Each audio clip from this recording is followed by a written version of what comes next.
నిజ నిర్ధారణకు అంతిమ నిర్ణయం డిఎన్ఏ టెస్ట్. ఉన్నది ఉన్నట్లుగా వాస్తవాలను శోధించి వివరించే మన డిఎన్ఏ టీవీ, మన రాష్ట్రం, మన ఛానల్. నమస్కారం. ఈనాటి జాయింట్ ప్రెస్ మీట్కు వచ్చినటువంటి గౌరవ జిల్లా కలెక్టర్ గారు, గౌరవ నగర కమిషనర్, పోలీస్ కమిషనర్ గారికి, అలాగే మున్సిపల్ కమిషనర్ గారికి, ఇక్కడ వచ్చేసినటువంటి పాత్రికేయ మిత్రులందరికీ కూడా నమస్కారం. మీ అందరికీ తెలిసిందే, నవరాత్రి ఉత్సవాలు ఇంకొక 24 గంటల్లో రానున్నాయి. సెప్టెంబర్ 22 నుంచి అక్టోబర్ 2 దాకా ఈ యొక్క శరణ్ నవరాత్రి ఉత్సవాలు జరుపుకుంటున్నాము విజయవాడ వేదికగా. ఈ సందర్భంగా మీరు ఎప్పటి నుంచో అడుగుతూనే ఉన్నారు ప్రెస్ మీట్ పెట్టలేదని. ఈరోజు మీకు ఎటువంటి డౌట్స్ ఉన్నా కానీ రాష్ట్ర ప్రజలకే కాకుండా దేశ నలుమూలల నుంచి వచ్చే ప్రజలందరికీ కూడా ఈ వేదిక నుంచి మనం ఒక క్లారిటీ ఇవ్వాలనే ఉద్దేశంతో ఈ యొక్క జాయింట్ ప్రెస్ మీట్ అనేది మనం ఏర్పాటు చేసుకోవడం జరిగింది. ఎక్కడికక్కడ ప్రతి సంవత్సరం జరిగే విధంగా కాకుండా ఈ సంవత్సరం చాలా భిన్నంగా క్యూ లైన్స్ కావచ్చు, అరేంజ్మెంట్స్ కావచ్చు, తర్వాత ఇతర ఏర్పాట్లు కావచ్చు, వైదికంగా సంబంధించిన ఏర్పాట్లు కావచ్చు, అన్నీ కూడా ఈసారి ఇన్నోవేటివ్గా తీసుకోవడం అనేది జరిగింది. మీ అందరికీ తెలిసిందే, వైదికంగా సంబంధించి దేవాలయంలో సంబంధించి ఈవో మరియు స్థానాచారి మేమంతా కూడా టెంపుల్కి సంబంధించిన వైదిక కార్యక్రమాలు అరేంజ్మెంట్స్ వరకు మేము తప్పకుండా వచ్చే ప్రతి భక్తుడిని కూడా మనము అత్యున్నతమైన మన విఐపి అని చెప్పి ట్రీట్ చేస్తూ ఈసారి 500 క్యూ లైన్ కూడా లేకుండా సాధారణమైన భక్తుడే మన విఐపి లాగా మేము 500 క్యూ లైన్లో తీసుకెళ్ళడానికి ఈసారి వినూత్నంగా ఈ యొక్క నిర్ణయం అనేది తీసుకోవడం జరిగింది.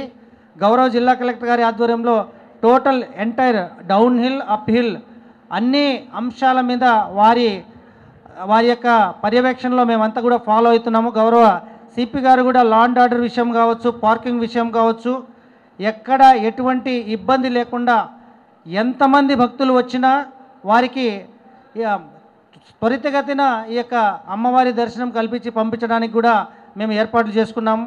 అదేవిధంగా మన మున్సిపల్ కమిషనర్ గారు మేజర్గా శానిటేషన్ ఇష్యూ కావచ్చు, ఈ యొక్క డ్రింకింగ్ వాటర్ బాటిల్కి సంబంధించిన ఇష్యూ కావచ్చు, అదేవిధంగా ఎక్కడెక్కడ ఈ యొక్క టాయిలెట్ విషయం కూడా మొత్తం అన్నీ కూడా వచ్చే భక్తులు ఎక్కడ కూడా అసౌకర్యానికి గురి కాకుండా ఉండడం కోసం మేమంతా తీసుకున్నాము.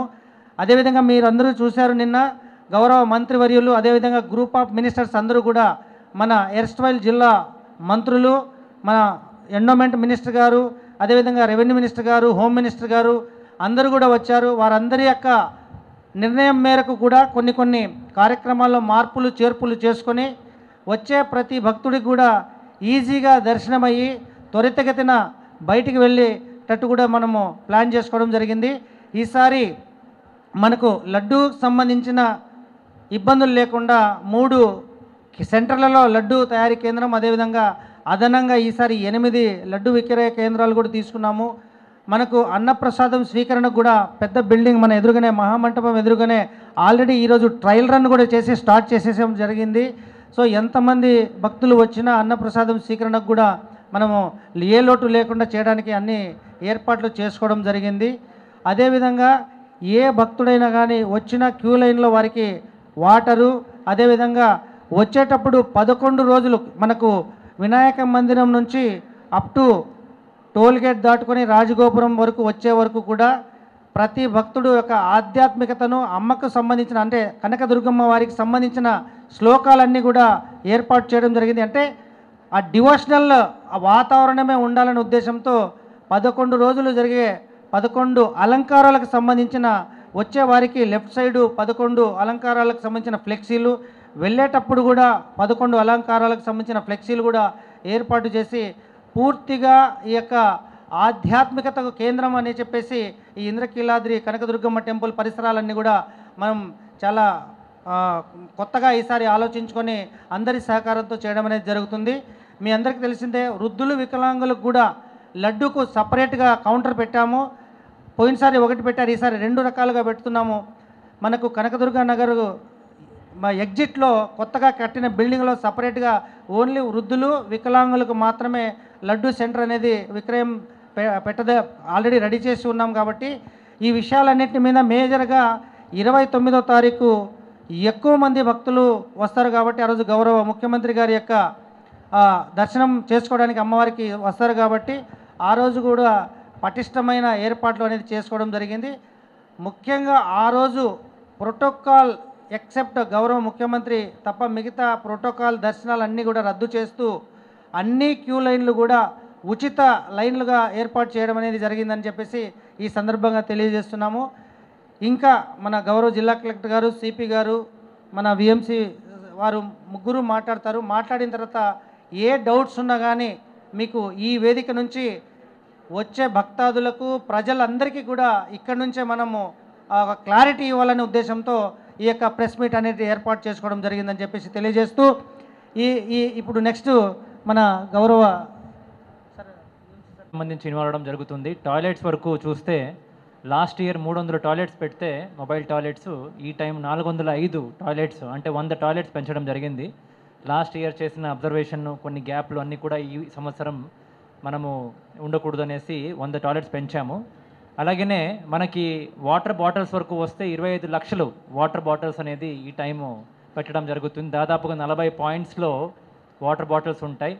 అన్ని ఘాట్స్లో ఉంటాయి. ఎంటైర్ దుర్గమ్మ టెంపుల్ చుట్టూ ఉన్న ఏరియాలో కూడా ప్రతి పాయింట్లో కూడా పెట్టడం జరుగుతుంది. అలాగనే శానిటేషన్, ముఖ్యంగా శానిటేషన్ అంటే కిందున్న ఏరియా అంతా కూడా విఎంసి మున్సిపల్ కార్పొరేషన్ నుంచి చేస్తాము. ప్రతిరోజు దాదాపుగా 1400 వర్కర్సు ప్రతి 3 షిఫ్ట్లో అంటే ప్రతి షిఫ్ట్లో కూడా దాదాపుగా 530 వర్కర్స్తో రౌండ్ ద క్లాక్ శానిటేషన్ అనేది 12+2 14 రోజులు కంటిన్యూస్లీ మనం తీసుకోవడం జరుగుతుంది. ముఖ్యంగా మనకి మూలా నక్షత్రం రోజు తర్వాత లాస్ట్ 2 డేస్లో వచ్చే రెడ్ క్లోత్ ఏముంటుందో భక్తాదులు వచ్చి ఇక్కడ స్నానం చేసి రెడ్ క్లోత్ ఏం వదిలేసి వెళ్తారో దాన్ని హ్యాండిల్ చేయడానికి కన్వీనర్ బెల్ట్తో పాటు మనకి ట్రాక్టర్స్ అనేది కంటిన్యూస్లీ మనం తీస్తూ పంపడం జరుగుతుంది. సో లాస్ట్ ఇయర్ వచ్చిన గ్యాప్ని అంతా కూడా దృష్టిలో పెట్టుకుని విఎంసి అధికారులు కౌన్సిల్ సహాయంతో ఖచ్చితంగా ఈ వచ్చే సంవత్సరం ఎలాంటి అసౌకర్యాలు లేకుండా టాయిలెట్స్, వాటర్ బాటిల్ అలాగనే శానిటేషన్ పైన చర్యలు తీసుకొని చాలా ఎఫెక్టివ్గా ఈ ప్రోగ్రామ్ని ఈ ఒక 10 డేస్ హ్యాండిల్ చేయడం జరుగుతుంది. ధన్యవాదాలు. అందరికీ నమస్కారం. ఈరోజు ఈ ప్రెస్ మీట్కి విచ్చేసిన ప్రతి ఒక్క మీడియా మిత్రులకి, ప్రింట్ అండ్ ఎలక్ట్రానిక్ అలాగే సోషల్ మీడియా మిత్రులకి స్వాగతం తెలియజేస్తూ ఈ కార్యక్రమం ముఖ్యంగా రానున్న కనకదుర్గమ్మ వారి దసరాలు ఏర్పాట్ల గురించి మీ ద్వారా ప్రజలకి తెలియజేయాలనే అంశాలను ఈరోజు మీ ముందు పెట్టడం జరుగుతుంది. ఇప్పటికే ఈవో గారు అలాగే కమిషనర్ గారు వాళ్ళ విషయాన్ని చెప్పారు. తర్వాత మన సిపి గారు కూడా జిల్లాలో అలాగే ఈ Dasara related, law and order related అలాగే రెగ్యులేషన్స్ వరకు ఏమేమి చేస్తున్నామో మీ సైడ్ నుంచి ఏమేమి సహకారం కావాలని తెలియజేస్తారు. సో నా వైపు నుంచి జిల్లా యంత్రాంగం పరంగా ఈసారి దసరా సజావుగా జరిగేలాగా ప్రతి ఒక్క మైక్రో లెవెల్గా మనం ప్రాపర్గా స్టడీ చేసి ప్లాన్ చేసి ఈసారి మెయిన్ అండర్లైనింగ్ పాయింట్ ఏంటంటే సామాన్య భక్తులకు పెద్దపీట వేయడం ఈసారి ముఖ్య ఉద్దేశము. వచ్చే కామన్ డివోటీస్ ఎవరైతే ఉంటారో వాళ్ళకి ఎక్కడ అసౌకర్యాలు కలగకుండా వాళ్ళు ఒక మంచి భక్తిభావంతో వస్తారు. వచ్చి అమ్మవారిని మంచిగా చూసుకొని మంచి అనుభూతితో ఒక మంచి ఎక్స్పీరియన్స్ తీసుకొని వాళ్ళు ఇంటికి తిరిగి వెళ్ళాలి అనే ఉద్దేశంతో ఈసారి కొన్ని చిన్న చిన్న మార్పులు కూడా తీసుకురావడం జరిగింది. ఆ మార్పులు మీ ద్వారా ప్రజలకి అలాగే ఆ కన్సర్న్ పీపుల్కి కూడా చేరుకుంటాయని ఈ సందర్భంగా నేను నమ్ముతున్నాను. సో ముఖ్యంగా చూసుకుంటే మాకు క్యూ లైన్ వినాయక టెంపుల్ నుంచి అమ్మవారి దగ్గరికి క్యూ లైన్ లెంత్ వచ్చి కేవలం 1.8 కిలోమీటర్ మాత్రమే. సో అట్లా ఉన్నప్పటికీ కూడా ఇంతకుముందు జరిగే దసరాలో చూసుకుంటే కొంచెం అసంతృప్తి పబ్లిక్లో ఉంది. క్యూ లైన్లో టైం అయిపోతూ ఉంది, ఎక్కువ అయిపోతూ ఉంది, ఎందుకు అయిపోతూ ఉంది అనేది. అది కొంచెం అందరితో చర్చించి మనము కూలంకుషంగా మనం స్టడీ చేస్తే అక్కడ ఏంటంటే లెంత్ తక్కువ ఉన్నప్పటికీ అక్కడ వెయిటింగ్ ఎక్కువ అయిపోతూ ఉంది. వెయిటింగ్ ఎందుకు ఎక్కువ అయిపోతూ ఉందంటే నార్మల్లీ కామన్ భక్తులు ఫ్రీ లైన్లో వచ్చేవాళ్ళు అలాగే 100 రూపీస్ అదర్ పేమెంట్ టికెట్లో వచ్చేవాళ్ళు అందరూ లైన్లో వచ్చిన తర్వాత ఇక్కడ ఏదైతే మనకు ఈ అంతరాలయం దర్శనం అలాగే బంగారువాకుల దర్శనం ఉందో ఇక్కడ కనుక విఐపీస్ రెఫరల్స్ వెళుతుండగా వాళ్ళు క్యూ లైన్లో అక్కడ ఆగిపోవాల్సి వస్తూ ఉంది. సో మనము చూసి వెళ్దామని వాళ్ళు ఆగేసరికి వెనకాల లైన్ అంతా జామ్ అయిపోతూ ఉంది. సో ఈ అంశాన్ని దృష్టిలో పెట్టుకొని ఈసారి ప్రతి ఒక్క విఐపీస్కి ప్రతి ఒక్క ఆ ప్రోటోకాల్ ఎలిజిబుల్ ఇండివిజువల్స్కి ఇన్స్టిట్యూషన్స్కి మనం రిక్వెస్ట్ ఏం పెట్టాము, అట్లాగే ఇక్కడ కమిటీలో ఈ దసరా కమిటీలో ఏం డిసైడ్ చేసుకున్నామంటే విఐపీస్ అలాగే ఈ స్టేట్ గెస్ట్ ఎవరైతే ఉంటారో వీళ్ళకి ప్రత్యేక స్లాట్ ఇవ్వడం జరిగింది. ఆ స్లాట్ ఏంటంటే ఉదయం 7 గంటల నుంచి 9 గంటల వరకు, అలాగే సాయంత్రం 3 గంటల నుంచి 5 గంటల వరకు. సో ఇక్కడ వచ్చే వాళ్ళకి మాత్రమే విఐపీస్కి ఈ టైంలోనే రండి అని రిక్వెస్ట్ చేస్తున్నాము. అక్కడ వచ్చే వాళ్ళకి మాత్రమే అంతరాలయం దర్శనం అనేటువంటి ఉంటుంది. ఎందుకు ఈ టైం అని మీరు అడగవచ్చు. ఆ టైంలో ఇప్పుడు ఉన్న డేటా ప్రకారంగా చూస్తే అక్కడ నార్మల్ సామాన్య భక్తుల రద్దీ ఆ టైంలో కొంచెం తక్కువగా ఉంటుంది కాబట్టి పెద్దగా ఇన్కన్వీనియన్స్ ఉండదు. మిగతా ఏ టైంలో వచ్చినా కూడా వాళ్ళకి విఐపీ ప్రోటోకాల్ ఇవ్వడం కష్టమవుతుంది. ఇవ్వాలని మనం ట్రై చేసినా కూడా సామాన్య భక్తులకి అసంతృప్తి కలుగుతుంది. మీకు తెలిసే ఉంది, సామాన్య భక్తులకి అసంతృప్తి కలిగితే మనం చేసిన ప్రయత్నం అంతా అంత ఉపయోగం ఉండదు. దసరా ఫెస్టివల్ సెలబ్రేషన్ మనం సక్సెస్ఫుల్గా చేయాలంటే పబ్లిక్ సంతృప్తికి వెళ్ళాలి, వచ్చే సామాన్య భక్తులు సంతృప్తికి వెళ్ళాలనేది గౌరవ ముఖ్యమంత్రి వారి ఆదేశము. అట్లాగే వచ్చే ప్రతి భక్తులతో ఫీడ్బ్యాక్ కూడా తీసుకోవడం జరుగుతుంది. మీరు వెళ్ళినప్పుడు అక్కడ దర్శనం ఎలా జరిగింది, క్యూ లైన్లో ఎలా ఫెసిలిటీస్ ఉండింది, ప్రసాదం ఎలా ఉండింది, ఓవరాల్ మీ ఎక్స్పీరియన్స్ ఎలా ఉందని తీసుకున్నప్పుడు ఈసారి మినిమం 90% మనం అచీవ్ చేయాలంటే ఈ ఇంటర్వెన్షన్ అవసరమని మనం అందరూ భావించాము. అదే ప్రకారంగా ప్రతి ఒక్కరికి తెలియజేస్తే ప్రతి ఒక్కరు దీన్ని స్వాగతించారు. ఇది మంచి డిసిషన్ను, దీన్ని కంటిన్యూ చేయండి. మనం అందరూ సహకరిస్తామనే ప్రజాప్రతినిధులు, అలాగే state heads, institutional heads, guests, state guests అందరూ దీని గురించి అప్రిషియేషన్ ఇచ్చారు. కాబట్టి ఈ అంశం ప్రతి ఒక్కరికి తెలియజేసే బాధ్యత మీరు తీసుకోవాలని సందర్భంగా కోరుకుంటున్నాను. ఇదే కాకుండా ఈసారి ఒక 2-3 టెక్నాలజీ ఇంటర్వెన్షన్స్ చేస్తున్నాము. ఒకటి మీకు తెలిసే ఉంది, కమాండ్ కంట్రోల్ రూమ్ పెడుతున్నాము ఇక్కడ మన మోడల్ గెస్ట్ హౌస్ దగ్గర. ఆ కమాండ్ కంట్రోల్ రూమ్లో వీడియో వాల్ ఉంటుంది. ఈసారి ఇంతకుముందు టెంపుల్ పరిధిలో దాదాపుగా 250 కెమెరాలు ఉన్నాయి. మొత్తం టెంపుల్ చుట్టుపక్కల బయట కూడా ఉన్న కెమెరాలన్నీ అక్కడ అనుసంధానం చేసి ఏం లేదన్నా మినిమం 500 సీసీటీవీ కెమెరాల ఫీడ్ అక్కడ ఉంటుంది. ప్రతి ఒక్క క్యూ లైన్, ప్రతి ఒక్క ఎంట్రీ పాయింట్, ప్రతి ఒక్క ఎగ్జిట్ పాయింట్, ప్రతి ఒక్క వల్నరబుల్ పాయింట్ ఎప్పటికప్పుడు మానిటర్ చేస్తుంటాము. ఇదే కాకుండా ఈసారి క్యూ లైన్లో క్రౌడ్ ఎంత మూవ్ అవుతా ఉంది, ఎక్కడైనా క్రౌడ్ అనుకోకుండా ఎక్కువ అయిందా, మూమెంట్ కరెక్ట్గా ఉందా లేదా అనేది ఏఐ కెమెరా అంటే ఆర్టిఫిషియల్ ఇంటెలిజెంట్ కెమెరా కూడా పెట్టి ఈసారి మానిటర్ చేస్తుంటాము. వచ్చే భక్తుల కౌంట్స్ కూడా ఆ కెమెరా ద్వారా తీసుకుంటాము. అది అల్గారిథం అంతా రెడీ అయింది కాబట్టి అది ఒక ఇంటర్వెన్షన్. ఇది కాకుండా గౌరవ విఎంసీ కమిషనర్ గారు, గౌరవ ఈఓ గారు, మీడియా మిత్రులందరూ కూడా నా హృదయపూర్వక నమస్సుమాంజలు. మనం పోయిన సంవత్సరం చాలా దసరా శరన్నవరాత్రి ఉత్సవాల్ని చాలా ఘనంగా జరిపాం. విఎంసీ కమిషనర్ గారు ఉన్నారు, జిల్లా కలెక్టర్ గారు అప్పుడు సృజన గారు ఉండేవారు. చాలా బాగా లాస్ట్ టైం మీడియా మిత్రుల సహకారంతో ఏర్పాటు చేశాం. అయితే ఈసారి ఇంకా పగడ్బందీగా, ఎందుకంటే పోయినసారి జరిగిన దాంట్లో ఉన్న చిన్న చిన్న లోపాలను సరితీసుకుని ఈసారి ప్రజలకు మరింత సేవలు అందించే క్రమంలో దేవాదాయ శాఖ, అదేవిధంగా జిల్లా యంత్రాంగం, పోలీస్ శాఖ అందరూ కూడా కట్టుబడి ఉన్నామని తెలియజేయడానికి ఎన్నిసార్లు మీడియా మిత్రులతో కానీ లేదంటే పబ్లిక్ రిప్రజెంటేటివ్స్తో కానీ మీటింగ్స్ ఏర్పాటు చేస్తున్నాం. ముఖ్యంగా ఈ మీటింగు ఏర్పరచడంలో ముఖ్య ఉద్దేశం మీడియా మిత్రుల సహకారాన్ని కోరడం. Last time commissioner of police ఆఫీస్లో నేను ఇటువంటి మీటింగ్ ఏర్పాటు చేయడం జరిగింది. అయితే ఈసారి జిల్లా కలెక్టర్ గారు, లేదు సార్ మనం అందరం కలిసి ఒక అపీల్ చేస్తాము, మీడియా మిత్రుల సహకారం కోరుదామని వారు చెప్పిన మేరకు ఈరోజు కొత్తగా ఈ సంవత్సరం నుంచి ఈ ఒక కొత్త సంస్కృతికి మనము శ్రీకారం చుట్టాం. చాలా సంతోషం. ముందుగా ఈఓ గారికి ధన్యవాదాలు తెలియజేస్తున్నాను. ముఖ్యంగా మీడియా సోదరులు ప్రతి సంవత్సరం మాకంటే మేమందరం కొత్త కావచ్చు, కానీ మీరు ఈ ప్రాంత వాసులు కనకదుర్గ అమ్మవారు ఉత్సవం ఎలా జరుగుతుందనేది మాకంటే మీకు బాగా తెలుసు. ఎటువంటి సమస్యలు జిల్లా యంత్రాంగానికి ఎటువంటి సమస్యలు వస్తాయనేది మీకు తెలుసు. సో మీ నుంచి సూచనలు తీసుకోవాలనే ఉద్దేశంతోనే ప్రతిసారి మనం ఈ యొక్క కోఆర్డినేషన్ కమిటీ మీటింగ్ ఏర్పాటు చేస్తున్నాం. ముఖ్యంగా ప్రతి సంవత్సరం కూడా మనకు వచ్చే ఇష్యూస్, ఎందుకంటే కనకదుర్గ అమ్మవారు ఏదైతే టెంపుల్ పరిసర ప్రాంతాలు అయితే ఉన్నాయో అవన్నీ కూడా ఒక కొండ మీద అమ్మవారు వెలిసి ఉండడం వల్ల కొంత ట్రాఫిక్ ఇష్యూస్, అదేవిధంగా విఐపి తాకిడి, తర్వాత మన విజయవాడ నగరవాసులు ప్రతిరోజు అమ్మవారిని దర్శనం చేసుకోవాలనే వారి ఉత్సాహం కావచ్చు, లేదంటే వారి అలవాటు కావచ్చు. సో అందరూ కూడా అమ్మవారిని దర్శనం చేసుకోవాలనే ఒక తపన, వీటి మీదట మనకు ప్రతి సంవత్సరం క్రౌడ్ అనేది ఎక్కువ పెరుగుతూ ఉంది, భక్తులు పెరుగుతూ ఉన్నారు. లాస్ట్ టైం అనూహ్యంగా మూలా నక్షత్రం రోజు కంటే ఎక్కువగా దసరా రోజు లాస్ట్ టైం భవానీలు రావడం జరిగింది. అయినా కూడా అందరి సహకారంతో ఒక పటిష్టమైన ప్రణాళికతో లాస్ట్ టైం మనం ఒక పెద్ద ఇష్యూని సార్ట్అవుట్ చేయగలం. ఎందుకంటే మీరు ప్రపంచవ్యాప్తంగా చూస్తే ఈ రిలీజియస్ ప్లేసెస్ దగ్గర ఎక్కువ తొక్కిసలాట్లు కావచ్చు ఇలా జరిగే అవకాశం ఉండడం వల్ల అన్ని జాగ్రత్తలు తీసుకోవాల్సిన అవసరం ఉంది. అందుకే ఈసారి కూడా యంత్రాంగం మొత్తం, ప్రభుత్వ యంత్రాంగం మొత్తం కలిసి ఈరోజు ప్రతి చిన్న ఇష్యూని కూడా అడ్రస్ చేస్తూ ముందుకు పోతున్నాం. ఆ సందర్భంలో మీ నుంచి ఒక ఉత్సాహకరమైన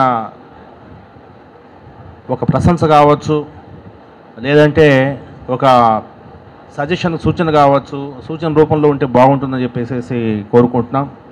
ముఖ్యంగా కొంత సోదరులు ఒకరిద్దరు, అంటే అందరు కాదు, ఒకరిద్దరు పనికట్టుగా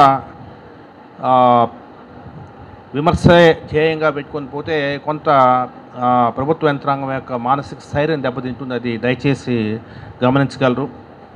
ఖచ్చితంగా సమస్య ఉన్న చోట సమస్యను చెప్పడం అనేది పాత్రికేయులుగా మీ ధర్మం, ఖచ్చితంగా చేయాల్సిన అవసరం ఉంది. కాకపోతే అందులో ఎటువంటి సూచన ఇస్తే ఈ సిస్టంలో కొంత ఇంప్రూవ్మెంట్ తేవచ్చు అన్న ఒక స్పృహ ఉంటే చాలా అద్భుతమైన ఫలితాలు వస్తాయి. అదేవిధంగా అందరి అధికారులకు కావచ్చు, మీడియా మిత్రులు కావచ్చు, అందరికీ విజ్ఞప్తి చేస్తున్నాను. స్వీయ నియంత్రణ అనేది ఇంపార్టెంట్. నేను డ్రెస్ వేసుకున్నాను కాబట్టి నేను నా ఇష్టానుసారం బిహేవ్ చేయడం తప్పవుతుంది. నాకు అవకాశం ఉంది కాబట్టి నేను మరి అమ్మవారి దర్శనానికి నేను, నా బంధుమిత్రులు, నా స్నేహితులు అందరినీ అదే పనిగట్టుగా తోడడం అనేది కూడా అది కూడా కరెక్ట్ కాదు. అందుకే ప్రతి ఒక్క అధికారికి, ప్రతి ఒక్క ఈ యజ్ఞంలో క్రతువులైన ప్రతి ఒక్కరు కూడా స్వీయ నియంత్రణ అవసరం. సో దాన్ని ఈసారి పోలీస్ శాఖ సిబ్బందికి ఖచ్చితంగా ప్రతి ఒక్క ఆఫీసర్కి, ప్రతి ఒక్క కానిస్టేబుల్కి చెప్పాలని నిర్ణయించుకున్నాం. లాస్ట్ టైం కూడా పోలీస్ యూనిఫామ్లో ఎటువంటి పరిస్థితుల్లో దర్శనం చేసుకోకూడదు, ఎక్సెప్ట్ పైన 1 or 2 ఆఫీసర్స్ తప్పనిచ్చి ఎవరు చేసుకోకూడదు అని ఖచ్చితమైన నిబంధన లాస్ట్ టైం పెట్టాము. చాలా వరకు సక్సెస్ అయింది. తర్వాత పోలీస్ ఫ్యామిలీస్ కూడా మీ ఇష్టానుసారం తేవద్దు అని వారికి చెప్పడం జరిగింది. అదేవిధంగా ఎండోమెంట్ శాఖ కానీ, రెవెన్యూ సిబ్బందికి కానీ అందరికీ, ఎందుకంటే మనకు ఈ పండగ ఇంత ఘనంగా జరుపుతున్నామంటే సామాన్య భక్తులకి పెద్దపీట వేయాలనే తపనతోనే జరుపుతున్నాం. కాబట్టి అందరూ కూడా ఈ నియంత్రణ అనేది ఇంపార్టెంట్ కాబట్టి అందరూ స్వీయ నియంత్రణతో పాటించాలని మేము నిర్ణయించాము. అదేవిధంగా మీడియా మిత్రులు కూడా నేను అభ్యర్థిస్తున్నాను. మన గౌరవ జిల్లా కలెక్టర్ గారి తరఫున, ఈఓ గారి తరఫున, అందరి తరఫున నేను ఒక అభ్యర్థిస్తున్నాను. స్వీయ నియంత్రణ అనేది మాకే కాదు అందరికీ అవసరం. అది కొంత మనం ఈసారి, ఎందుకంటే మనందరం కూడా కలిసికట్టుగా పనిచేస్తే తప్ప ఇటువంటి ఫెస్టివల్స్ మంచి పేరు రాదు. అమ్మవారి దర్శనాలు, అమ్మవారి ఉత్సవాలు బాగా చేశారంటే మాకే కాకుండా అందరికి కూడా, ప్రజానీకానికి, మీడియా సోదరులకు అందరికి కూడా మంచి పేరు వస్తుంది. కాబట్టి దాన్ని గమనించగలరు. తర్వాత కొంత అహం, కోపం, ద్వేషం, పగ ఇటువంటివన్నీ అమ్మవారి సన్నిధిలో కొంత తగ్గించుకుంటే బాగుంటుందని చెప్పేసి పోలీస్ సోదరులకు చెప్పడం జరిగింది. చాలా కర్టియస్గా బిహేవ్ చేయమని చెప్పడం జరిగింది. మీడియా మిత్రులతో కూడా చాలా కర్టియస్గా ఉండమని చెప్పడం జరిగింది. అయినా కూడా కొన్ని సందర్భాల్లో 4500 మంది పోలీస్ సిబ్బంది వచ్చినప్పుడు ఎవడో ఒకడు ఎక్కడో ఏదో అన్న సమయాన కాస్త సహనం పాటించి అటువంటి ఇష్యూస్ మా దృష్టికి తెస్తే మేము యాక్షన్ తీసుకుంటాము. కొంత ఎమోషన్గా పోవద్దని చెప్పేసి నా విన్నపం. అదేవిధంగా సోషల్ మీడియాలో హేట్ స్పీచ్, ఇదే పనిగా హేట్ స్పీచ్ చేసే వాళ్ళ మీద కూడా ఈసారి ఒక సోషల్ మీడియా వింగ్ ఒకటి పెట్టబోతున్నాము. తర్వాత లాస్ట్ టైం మీడియా ప్రతినిధులకి ఒక ప్రత్యేక ప్యాసేజ్ పెట్టాము. ఆ ప్యాసేజ్లో మీరు రావచ్చు, పోవచ్చు అని చెప్పి దాని తర్వాత కొంత దాన్ని అడ్జస్ట్ చేయమని చెప్పారు. కొంత అడ్జస్ట్ చేయడం జరిగింది. ఖచ్చితంగా మీ మీ మీ అవసరాలు ఏమున్నాయో అన్నీ కూడా తీర్చడానికి కట్టుబడి ఉన్నాము. అంతేకాకుండా లాస్ట్ టైం మీడియా సోదరులకి కొన్ని వెహికల్స్ కూడా సపరేట్గా కొన్ని వెహికల్స్ పెట్టడం జరిగింది. 3 వెహికల్స్, నాకు తెలిసి 3 వెహికల్స్ పెట్టడం జరిగింది. ఈసారి ఇంకొకటి ఎక్స్ట్రా వెహికల్ అయినా పెట్టండి కానీ బట్ ఖచ్చితంగా అదే వెహికల్స్లో రావాలన్న నిబంధన పాటిస్తే బాగుంటుందని చెప్పేసి నిన్న దేవాదాయ శాఖ మార్చులు కానీ అందరూ కూడా చెప్పారు. మీరనే కాదు అందరు కూడా. అందుకే ఈసారి ఖచ్చితంగా పాస్ ఉన్న వాహనం మాత్రమే బైక్ అనేది అలౌ చేయడం జరుగుతుంది. పాస్ లేని వాహనం అలౌ చేయడం జరగదు. అయితే ఆ పాస్ కూడా ఒక నెంబర్ ఇస్తున్నాము, ప్రతి వెహికల్కి ఒక పాస్ నెంబర్ ఇస్తున్నాము. ఆ నెంబర్ పైకి ఎన్నిసార్లు తిరుగుతుందనే వెహికల్ కూడా ఆటోమేటిక్గా ఈసారి ఏఎన్పిఆర్ కెమెరాస్ పెట్టడం జరిగింది. ఆటోమేటిక్గా రికార్డ్ అయ్యేటట్టు అది మనం కంట్రోల్ రూమ్లో పర్యవేక్షించేటట్టు ఒక ఏర్పాటు చేసాం. ఉదాహరణకు నా వెహికల్ ఒక నెంబర్ ఉంటుంది, 14 అనే నెంబర్ ఉంటుంది. 14 అనే నెంబర్ పైకి కిందకి ఎన్నిసార్లు తిరిగింది అనేది మన కంట్రోల్ రూమ్లో కనిపించే విధంగా ఒక సాఫ్ట్వేర్ డెవలప్ చేయడం జరిగింది. సో కాబట్టి ఈసారి ఇవంతా కూడా చిన్న స్మాల్ షార్ట్ ఫాల్స్ని కరెక్ట్ చేసే ఉద్దేశంతోనే చేయడం జరిగింది. అదేవిధంగా విఐపి పాసెస్ ఈసారి కొంత విఐపి పాస్ ఇచ్చిన తర్వాత ఓటీపీ తీసుకొని అక్కడ టికెట్ తీసుకొని వెళ్ళాల్సిన అవసరం ఈసారి ఉంది. దాన్ని కూడా మీరు విస్తృతంగా ప్రజల్లోకి తీసుకెళ్తారని చెప్పేసి నేను ఆశిస్తున్నాను. ఎటువంటి పరిస్థితుల్లో మీడియా సోదరులు కావచ్చు, పోలీసు కావచ్చు, రెవెన్యూ కావచ్చు, దేవాదాయ శాఖ కావచ్చు, ఎవరైనా సరే మనకు రెఫరెన్సెస్, ఎందుకంటే నేనున్నాను, నాకు కొందరు రెఫరెన్సెస్ అవసరం ఉంటుంది. నా వృత్తి రీత్యా, నా క్యాడర్ రీత్యా కొంత అవసరం ఉంటుంది. దాంట్లో కూడా కొంత నియంత్రణ అనేది అవసరం. కాబట్టి ఖచ్చితంగా రెఫరల్ పాసెస్ ఇచ్చేటట్టే నిన్న నిర్ణయం తీసుకున్నాం. కాకపోతే ఎవరు ఎన్ని పాసెస్ తీసుకున్నారు అనేది ఖచ్చితమైన లెక్క ఉండేటట్టు ఈసారి చేయడం జరుగుతుంది. అదేవిధంగా మీడియా సోదరులు కూడా మీకు ఎన్ని పాసులు కావాలని అన్ని పాసులు ఇవ్వమని ఇందాకే జిల్లా కలెక్టర్ గారు మేము అనుకున్నాం. పాసెస్ ఇవ్వకుండా ఉండడం తప్పు, ఖచ్చితంగా ఇవ్వాలా. బట్ ఇచ్చినప్పుడు ఎవరు ఎన్ని పాసులు ఇస్తున్నారు, ఎవరు ఎన్నిసార్లు ఎంతమంది తీసుకొస్తున్నారు అనేది ఒక లెక్క అనేది ఉంటే బాగుంటుందని చెప్పేసి నిర్ణయం జరిగింది. తర్వాత విఐపి టైమింగ్స్లోనే, అంటే morning 7 to 9, evening 3 to 5, so ఈ టైమింగ్స్లోనే విఐపి దర్శనం ఉంటే బాగుంటుందని చెప్పి నిర్ణయం జరిగింది. ఒకవేళ విఐపీస్ ఎక్కువైతే అటు ఇటు కొంత ఈఓ గారు డెసిషన్ తీసుకుంటే కొంత అటు ఇటు కొంత ఎక్స్టెన్షన్ చేసుకునే అవకాశం ఉంటుంది. అదేవిధంగా వృద్ధులు, వికలాంగులు కూడా చక్కటి సదుపాయాలు చేస్తున్నారు. ఈసారి హోల్డింగ్ ఏరియా పెంచాము. ప్రజలకి అసౌకర్యం లేకుండా అన్ని విధాల అన్ని కఠినమైన పటిష్టమైన చర్యలు తీసుకున్నాం. కాబట్టి మీ అందరి సహకారం మాకు కావాలని చెప్పేసి తెలియజేస్తూ మీడియా మిత్రులందరికీ కూడా నమస్కారం. Thank you.